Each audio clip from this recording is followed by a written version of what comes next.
నమస్తే అండి, నేను రజా. అహ్మదాబాద్లో కూలిపోయినటువంటి విమాన ప్రమాదం వెనుక టర్కీ ఉందా? దాన్ని ఇప్పుడు తుర్కియే అంటున్నారు. సో ఈ తుర్కియే ఉందా? ఎందుకంటే మన విమానాలు ఏవైతే ఉంటాయో వీటన్నిటికి సంబంధించిన టెక్నికల్ ఇష్యూస్ అన్నిటినీ కూడా ఇదే చూస్తుంది అని చెప్పేసి రకరకాలుగా వార్తలు సోషల్ మీడియా వేదికగా సర్క్యులేట్ అవుతున్నాయి. ఎందుకంటే ఇటీవల పాకిస్తాన్కి భారత్కి మధ్య జరిగినటువంటి వార్ ఏదైతే ఉందో ఈ వార్లో టర్కీ వచ్చేసి పాకిస్తాన్కి మద్దతుగా నిలబడింది, మనకి సపోర్ట్ చేయలేదు.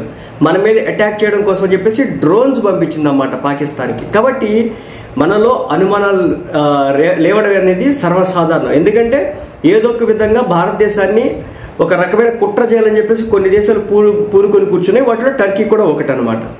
Pakistan, Maldives, Turkey, China, so ఇవన్నీ కూడా భారతదేశాన్ని ఎప్పటికప్పుడు అస్థిరపరచాలని చూస్తా ఉన్నాయి. సో ఇలాంటి నేపథ్యంలోనే ఈ టర్కిష్ టెక్నిక్ కంపెనీ ఏదైతే ఉందో, సో ఆ దేశానికి సంబంధించిన కంపెనీ ఏదైతే ఉందో వీళ్ళు రెస్పాండ్ అవడం జరిగిందనమాట. వీళ్ళు ఏం చెప్తున్నారంటే air India Turkish technique company మధ్య 2024లో 2025లో అగ్రిమెంట్ జరిగిందని, ఈ అగ్రిమెంట్లో 787 రకం విమానాల ప్రస్తావన లేదని చెప్పేసి టర్కీ అధికారులు తెలిపారు. ఈ 787 రకం ఏంటంటే సో ఈ మోడల్ అనమాట. 8 డ్రీమ్ లైనర్ విమానం, మన కూలిపోయిన విమానం ఉంది కదా, సో దానికి సంబంధించిన మోడల్ ఏమన్నమాట. ఆ విమానాల మెయింటెనెన్స్ చేయలేదని, కానీ మాపై దుష్ప్రచారం చేస్తారని చెప్పేసి టర్కీ ప్రభుత్వం వివరణ ఇచ్చే ప్రయత్నం అయితే చేస్తుందన్నమాట. మెయింటెనెన్స్ సరిగా లేదని, అందువల్ల ఈ విమానం ఇలా కుప్ప కూలిపోయి ఇంతమందిని పొట్టను పెట్టుకుందని భయంకరంగా సోషల్ మీడియాలో అయితే విమర్శలు అయితే వచ్చినాయి అనమాట. సో ఈ విమర్శలు వచ్చిన క్రమంలో అసలు ఈ విమానం మెయింటెనెన్స్ బాధ్యతలు ఎవరు చూస్తున్నారనేది చర్చ భయంకరంగా సోషల్ మీడియాలో జరిగింది.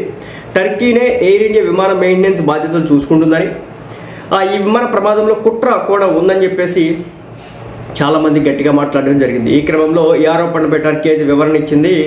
సో ఇది మేం చేసింది కాదు, మాకు సంబంధం లేదు, అసలు ఈ విమానాలు 787, 8 డ్రీమ్ లైనర్ విమానం ఏవైతే ఉన్నాయో సో వీటికి సంబంధించి మేము ఎక్కడ కూడా టెక్నికల్గా కావచ్చు మరి ఏదైనా విషయంలో కూడా కావచ్చు మేము మెయింటెనెన్స్ అనేది చేయట్లేదు, మాకు సంబంధం లేదని చెప్పేసి చెప్పే ప్రయత్నం అయితే చేస్తుంది అన్నమాట.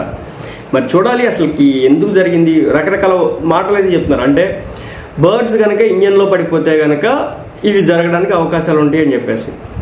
ఎందుకు అంటే ఇప్పుడు దానికి 2 ఇంజన్లు ఉంటాయి కదా, ఒక దాంట్లో బర్డ్ బండి ఇంకో దాంట్లో ఉంటుంది కదా. అంటే ఇంకొక విషయం చెప్తుంది ఏంటంటే ఆ ప్రాంతం ఏదైతే ఉందో, ఈ అహ్మదాబాద్ ఎయిర్పోర్ట్ అయితే ఉందో సో ఈ ఎయిర్పోర్ట్లో గడ్డి బాగా పెరిగిపోయింది, అక్కడ ఆహారం తినడం కోసం చెప్పేసి పక్షులు వాళ్తాయి, ఆ విధంగా జరిగి ఉండొచ్చు అని చెప్పేసి ఒక విధంగా మాట్లాడుతూ ఉంటే, ఇంకోటి ఏంటంటే సడన్ గా ఈ టెక్నికల్ ఇష్యూస్ ఏదైనా వచ్చి షార్ట్ సర్క్యూట్ ఒకటి అయ్యి దాని ద్వారా పవర్ ఆగిపోవడం కారణంగా జరిగి ఉండొచ్చు అని చెప్పేసి ఇంకొకరు మాట్లాడడం జరుగుతుంది.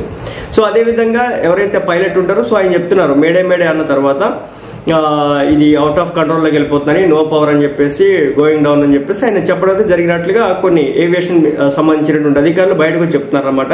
సో బ్లాక్ బాక్స్ లో రికార్డ్ అయినటువంటి వాయిసెస్ ఏవైతే ఉన్నాయో వాటిని బట్ ఏదేమైనప్పటికీ కూడా అసలు ఏందనేది క్లియర్గా ఇప్పటివరకు తెలియదు. ఏమంటే విమానానికి సంబంధించి ఒక చిన్న క్రాక్ ఉన్నా సరే ఆటోమేటిక్గా అవి పేలుతాయి అనమాట. రెండోది ఏంటంటే టేక్ ఆఫ్ అయ్యే క్రమంలో భారీ స్థాయిలో ఫ్యూయల్ ఉంటుంది అనమాట.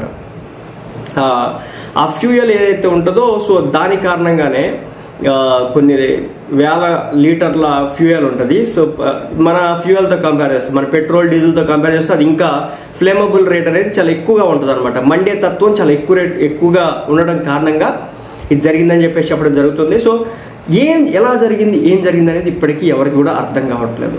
ఏమైనా క్రాక్స్ వచ్చినాయా, షార్ట్ సర్క్యూట్స్ ఏమైనా జరిగినాయా, లేదంటే ఫ్యూయల్ ట్యాంక్లు ఏమైనా పేలినాయా, లేదంటే సడన్గా ఇలా జరగడానికి రీజన్ ఏంటి అంటే బేసిక్ ఏంటంటే ఒకవేళ గాల్లో కనుక ఏదైనా ఇష్యూ వస్తే దాన్ని దించడానికి కొంత టైం తీసుకుంటుంది. కానీ ఇదేంటంటే ఇలా ఫ్లైట్ టేక్ అవ్వడం ఆలస్యం, టక్కున పడిపోయింది, కూలిపోయింది, కొంత దూరం వెళ్ళిపోయింది. సో ఈ విధంగా ఒక్కసారిగా 270కి పైగా జనం మరణించినారు.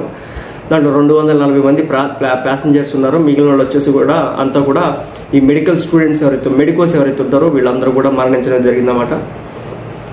ఇది పరిస్థితి. ఏదేమైనప్పటికీ కూడా నిజాలు బయటకు రావాలి. భవిష్యత్తులో ఇలాంటివి మరోసారి జరగకుండా చూడాలి. తగిన జాగ్రత్తలు అయితే తీసుకోవాలి.